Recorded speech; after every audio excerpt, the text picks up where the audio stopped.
this tutorial I'm going to be showing you how to work Tunisian crochet from corner to corner. This is part of a series on my YouTube channel where we're exploring different Tunisian crochet stitches that would work really well for crochet blankets. I chose this stitch in particular because it's mostly Tunisian simple stitch, making it great for beginners.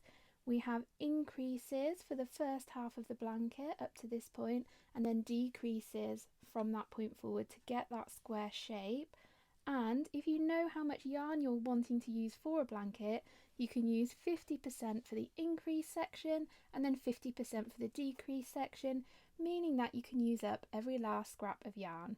Right, that's enough chatter. Let's get learning Tunisian simple stitch from corner to corner. Start by making a slip knot using your preferred method. That's how I like to make my slip knots. And then for this pattern, our starting chain is only going to be 3 stitches. So 1, 2, 3.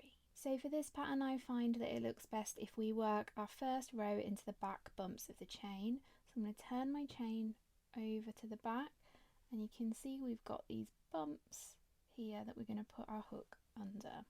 So I'm going to skip this first chain and put my hook under that loop there, yarn over and pull up a loop, and into the last chain, into the purl bump, the back bump of the chain there, yarn over and pull up a loop. So we've now got 3 loops on our hook.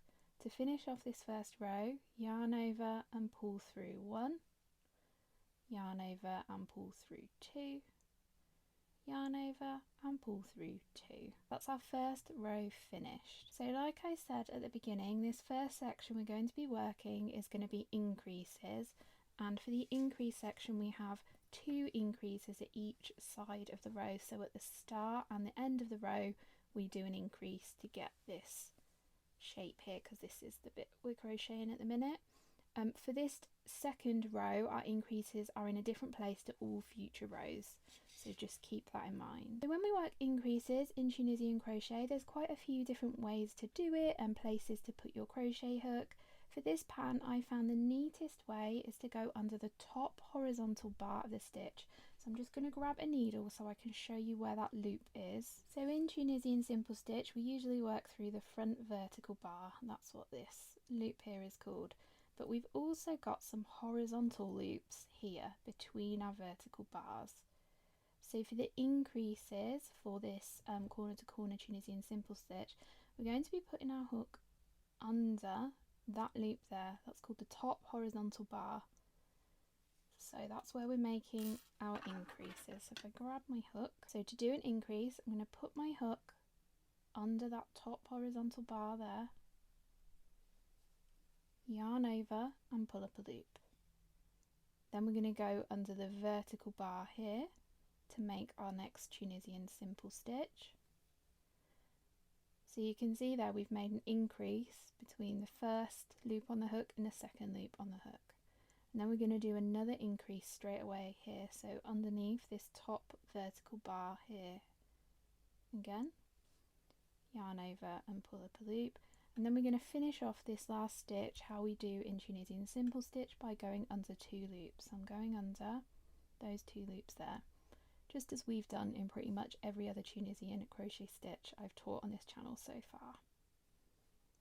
So you should now have 5 loops on your hook because we've made an increase of 2. So for the increase section, every row will have 2 more stitches, so 2 more loops on the hook than the row before. So next we're going to do our normal return pass. So yarn over, pull through 1 loop, yarn over, pull through 2 loops, yarn over, pull through 2, yarn over, pull through 2, yarn over, pull through 2. So that's our second row finished. So for row 3, our increases are going to be 1 stitch over from the previous row. So in the previous row we did our first increase under this first horizontal bar. We're actually going to do our next increase after our second stitch. So I'm going to go under this vertical bar here, yarn over and pull up a loop, then I'm going to do my increase. And what this does by doing the increases and the decreases actually after and after the first 2 stitches and before the last 2 stitches.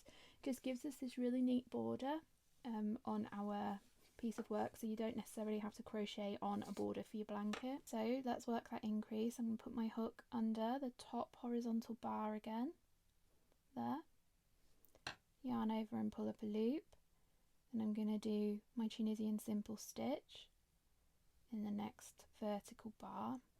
And then if we have a look at our crochet now, we've got 2 stitches left to the end of the row. So here's our edge stitch here and the stitch before that. So I'm going to make an increase again here. So I'm going to go under that top horizontal bar there, yarn over and pull up a loop. So I've done my 2 increases at this point. Then I'm going to work those last 2 stitches. So my hook's going under the vertical bar there. And then for the last stitch, we're going under those 2 loops at the edge of the stitch, as we did previously. And then we finish our return pass. Yarn over, pull through 1, yarn over, pull through 2, all the way across until you've got 1 loop left on your hook.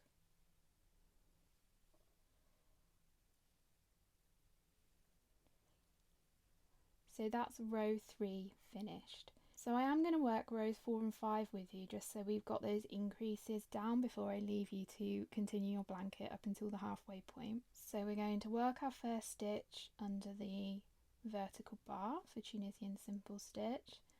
Then I've got 2 loops on my hook, so I know I need to do an increase here. So my increase under that top horizontal bar, just there.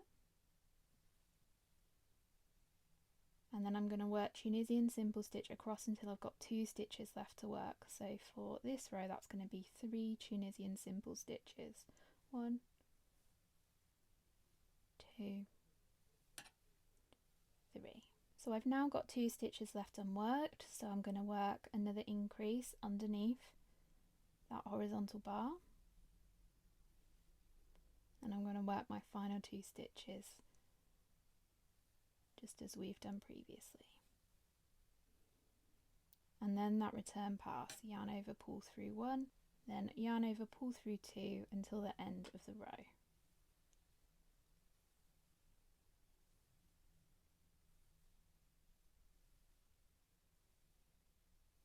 So I'm going to work one more row of this increase row with you because it's going to be the same from this point forwards. So we're going to work our first stitch as we would normally for Tunisian simple stitch. Then we're going to do an increase after the first 2 loops. So I always do my increase after those first 2 loops on my hook. Just my increase. And then I'm going to work Tunisian simple stitch across until I've got 2 stitches left unworked. So for this row that's going to be 5 stitches of Tunisian simple stitch. And this part of the square is going to get longer and longer and longer the bigger it gets.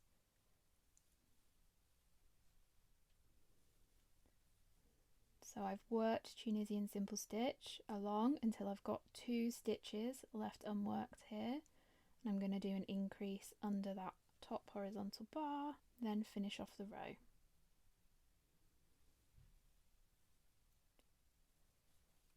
And we're going to do our return pass as we normally would.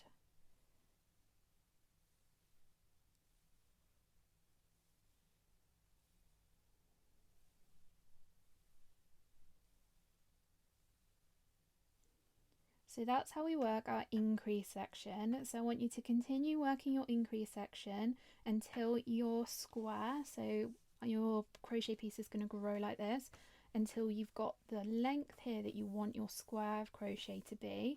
And then come back to this tutorial and I'll show you how we transition into decreases for this part of the square. So I've gone ahead and worked a few more increase rows, and I'm now at the point I want to start my decreases. Before we start decreases, I recommend you do 1 row of Tunisian simple stitch with no increases or decreases.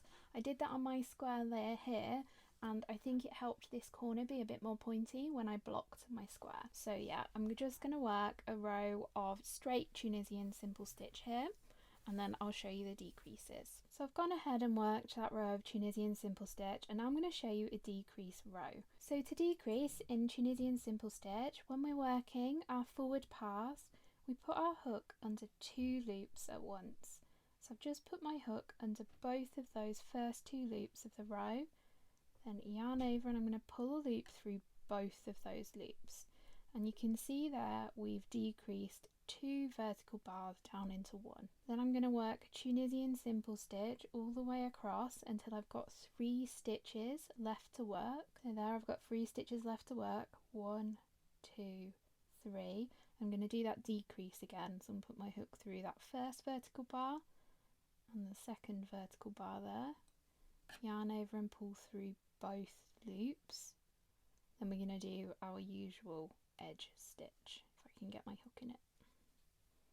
There. And then we work our return pass just as we did on the increase rows. So go ahead and repeat that decrease row until you've only got a couple of rows left to work.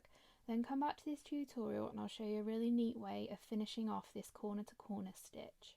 So I'm almost at the end of the row, and as you can see between my first and last stitch I've got 1, 2, 3 vertical bars left.